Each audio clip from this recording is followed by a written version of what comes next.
നമസ്തേ. സുഭാഷിതം.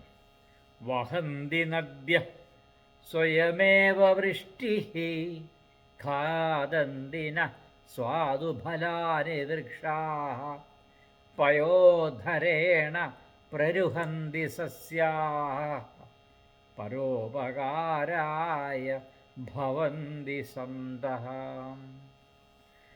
തനിക്കു വേണ്ടി അല്ലാതെ തന്നെ നദി മഴവെള്ളം വഹിച്ചുകൊണ്ടൊഴുകുന്നു.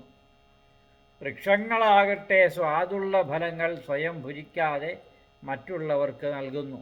മേഘങ്ങൾ സസ്യങ്ങളെ നനച്ചു വളർത്തുന്നു. ഇങ്ങനെ സജ്ജനങ്ങളുടെ പ്രവൃത്തികളെല്ലാം പരോപകാരത്തിനായിട്ട് ഉള്ളതാണ് എന്നിവിടെ സൂചിപ്പിക്കുകയാണ്. അപ്പോൾ സജ്ജനമാണ് ആരൊക്കെ? നദിയെ, വൃക്ഷങ്ങൾ, മേഘങ്ങൾ, ഇതൊക്കെ സജ്ജനങ്ങളുടെ ജോലി ചെയ്യുന്നവരാ.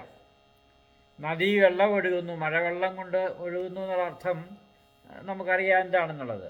ചുമ്മാതെ നദിയിൽ വെള്ളം വരും എങ്കിലും മഴവെള്ളം കൊണ്ട് ആ വലിയ വിഷമം, മഴവെള്ളം തന്നെ വലിയ വെള്ളമാണ്, അത്രയും വെള്ളം വഹിച്ചുകൊണ്ട് നദി ഒഴുകുന്നത് അതിനു വേണ്ടിയല്ല, മറ്റുള്ളവർക്ക് വേണ്ടിയാണ് നദി ഒഴുകുന്നത്.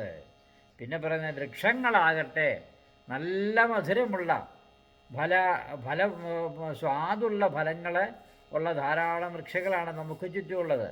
ആ വൃക്ഷങ്ങളൊന്നും ഒരു ഫലം പോലും സ്വന്തമായിട്ട് ഭക്ഷിക്കുന്നില്ല, അത് മറ്റുള്ളവർക്ക് വേണ്ടിയാണ്. ഇതൊക്കെ നമ്മൾ പ്രകൃതിയിൽ കാണുന്നതാണ് സംഭവങ്ങൾ.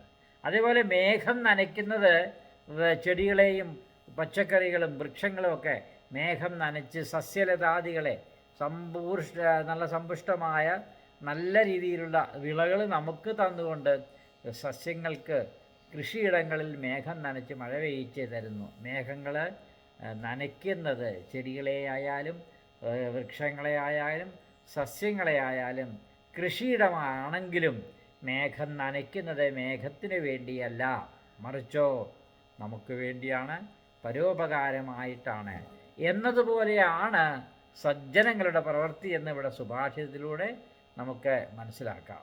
നന്ദി, നമസ്കാരം.